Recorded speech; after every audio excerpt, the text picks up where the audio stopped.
Late one afternoon, a couple of days after Sheffield had arrived, Mike was running light towards Bridge Street Station. He was quite concerned. His driver had been feeling unwell since lunchtime, and wasn't in a good way at all. I'm sorry, Mike. I can't keep going, his driver said, as the miniature engine came to a halt. It's alright, Jim. You better get to a doctor. Thanks, Jim replied. He climbed off Mike's tender and walked over to the station master's office, where he explained the situation. "I'll arrange for a relief driver," said the station master. Hey, don't touch that! Mike yelled. Jim turned around quickly. A teenager had just jumped out of Mike's tender, and the red engine was picking up speed. Mike! He was too late. Mike was already underway. Jim reached for the radio telephone clipped to his belt. Control, this is Mike Alpha. We've got to run away. Mike whistled loudly as he hurtled towards Aylesborough.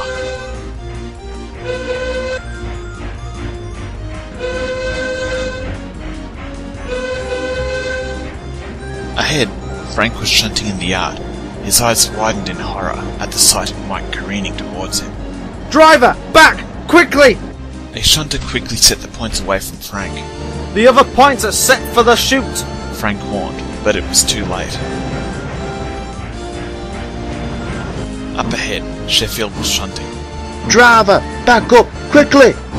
Look out! Mike called as he thundered up onto the chute. "I know!" came the reply. Sheffield stopped his trucks onto the chute. A moment later, Mike reached the end of it.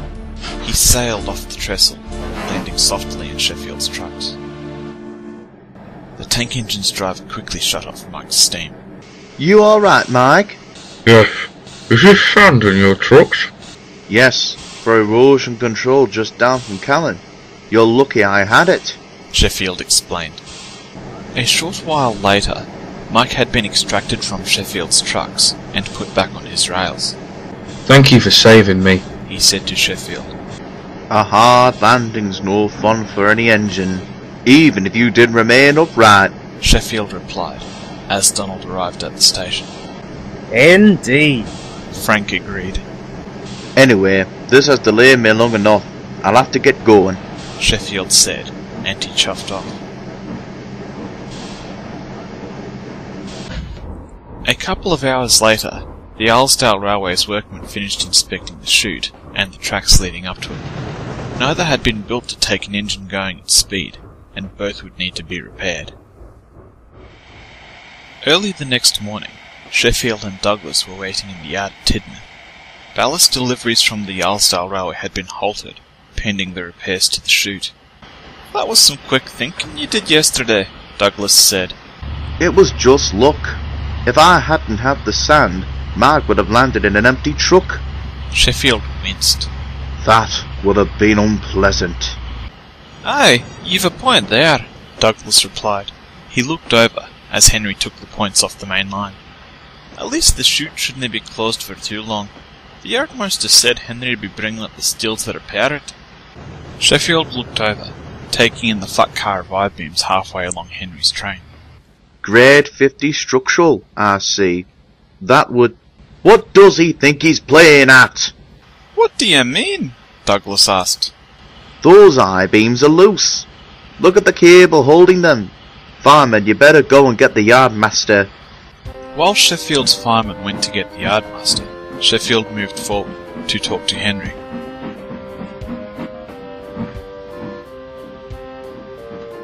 He looked closely at the flat car as he passed, then stopped next to where Henry was waiting.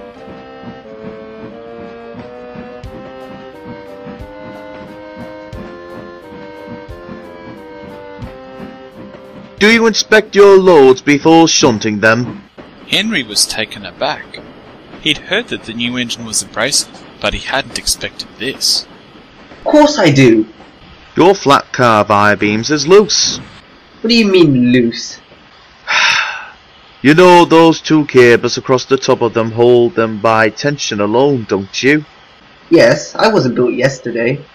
"Those beams were supported on two shorter ones, standing on their ends on your flat car. Those two supporting ones have rolled over. That's what I meant by loose, Henry." Henry gasped. So there's no tension holding the beams? You shouldn't have accepted the flat car when it was loading like that. Those two bottom I-beams should have been on their sides to begin with. Point taken. Henry replied, his anger replaced by horror at what could have happened. A moment later, the yardmaster strode up to the two engines. Sheffield's right, Henry. We'll have to adjust the load before we can send it to Alsborough. Henry's face fell. I suppose that means you can't take it off my train. He said. A delay was the last thing he needed. It may not be safe to move it, said the yardmaster. We don't have to. Just take the rest of the train off it. We can reassemble it on the next track. That could work. The yardmaster agreed, and Sheffield chuffed back to pull the rear half of Henry's train away from the flat car. "What's all that about?" Donald asked. Douglas quickly told his twin what had happened. "You see, he could tell the grade of steel just by looking at it," Donald asked, when Douglas had finished. "Aye, he must have worked in the steelworks. I mean, how many loads of steel did we handle back in Glasgow?" "Oh, dozens. But neither of us can—" "Oh! Donald, you alright?" Douglas asked, worried. "Aye, I've just realised something. I need to have a wee word with Sheffield. He's just over there. A private word, Dougie.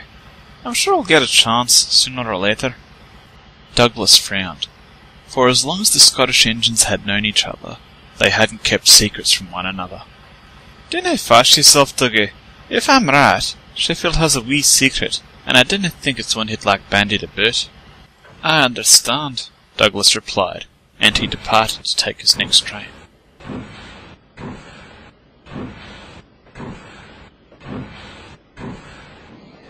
A short while later, Henry had reached Marron Station. He had just shunted some trucks from his slow goods, and was just picking up some more, when a familiar whistle sounded out. Duck pulled into the station, with his two auto coaches in tow. "Morning, Henry," he called. Morning. I met that new engine this morning. "Sheffield?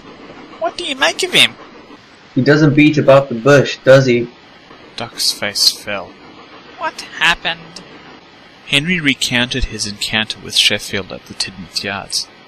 After he'd finished, Duck was looking even more confused. Is he usually like that? "I wish I could answer that," Duck replied. Henry was surprised. You mean you don't know? You've been working with him since he arrived. Duck sighed. "Did you hear about what happened on his first run here?" Yes, he had to use James's bootlace trick. "Yet he told you off for being unsafe.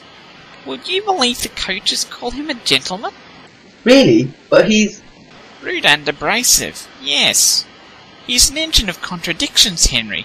I don't know what to make of him." I see what you mean. Henry replied.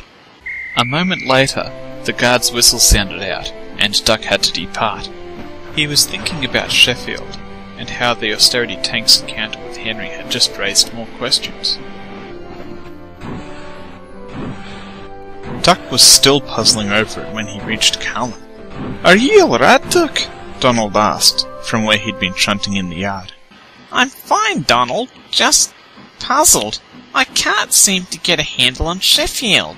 I mean, I know you, and Douglas, and Oliver, and that I can rely on all of you. But Sheffield—" "Well, he did get straight to work when he first arrived. He's not had any rough incidents since that first one, either." "He is turning out to be a really useful engine," Duck agreed. "Aye, he's come a long way indeed." Duck looked closely at Donald. "What do you mean?" Donald glanced down, briefly. "I'll have to have a wee word with Sheffield first." Well, I'm right here. "I didn't think it's something you'd like to become common knowledge." I've nothing to hide, Donald. You want to ask me something? Go on. "Very well. Last year we had one of your brothers, Wilbert, visit us. He told us and the Farquhar engines a wee tale. 'Twas about an engine who'd taken a tumble, cab over Wales, after passing a danger board at his steelworks." Sheffield gasped. "He was relegated to a shed after that, but I think he had a wee bit of time to think there. Then, after being bought by a heritage railway, he realised he'd been given a second chance." Donald paused and looked closely at Sheffield. Didn't ye? Yes. When I was in the shed, they took some of my parts for the other engines. That was when I realised exactly how serious my predicament was. Hold on. Do you mean you're 16? That's the number I carried at the steelworks, yes. Sheffield replied, and he looked closely at Donald. Would you mind telling me how you knew that? I already knew you were an industrial engine. Then, when you rescued Mac, you said a hard landing's no fun for any engine. To me, that sounded like the voice of experience. Then Dougie told me about that incident with Henry's steel load at Tidmouth. I see. As you said, Donald, I realised I had a second chance. I was determined not to waste it, but old habits are hard to break. I understand, Doc said. You have become a really useful engine, Sheffield, even if you're not the politest. Sheffield smiled. Thanks. He replied, and departed. Donald looked over at Duck. I've seen a fair few industries, and I can tell you steelworks are the roughest for an engine. Their trucks make our ballast ones look well behaved. I see, Duck said thoughtfully. That certainly explains a lot. Aye, as I said, he's come a long way. He has indeed, Duck replied. A couple of weeks later, the harvest traffic from the Arlesdale Railway died down. Sheffield was reassigned to general duties, all over the railway. He told the other engines about his past, and they didn't mind. After all, he was a hard worker. He soon became accustomed to life on Sodor. I'm afraid to say he's still a bit grumpy most of the time, but the other engines understand that this is just his way.